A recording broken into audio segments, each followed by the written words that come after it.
ஸ்ரீ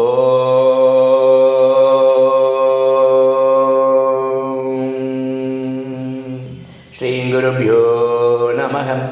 பகவான் ஸ்ரீ விஸ்வநாதர் அருளிய ஸ்ரீமத் விஸ்வோபனிஷதம் பாகம் 3 போதனை எண் 90.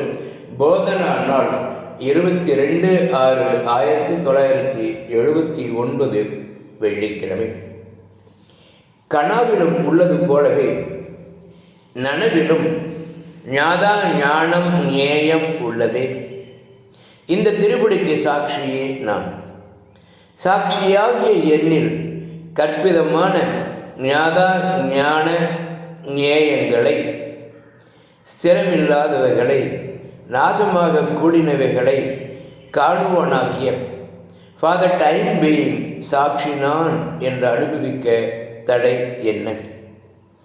தடை பிரதிபந்தங்கள். பொதுவில் வாசனை. வாசனை எப்படி போம்? கேட்டல், சிந்தித்தல், தெளிதல் சத் சங்கங்களால். சத்சங்கம் என்ன செய்யும்? நிசங்கனாக்கும். அது நிர்மோகத்தை தரும். அது நிச்சல தத்துவம் தரும். அது ஜீவன் முக்தியை தரும். ஓ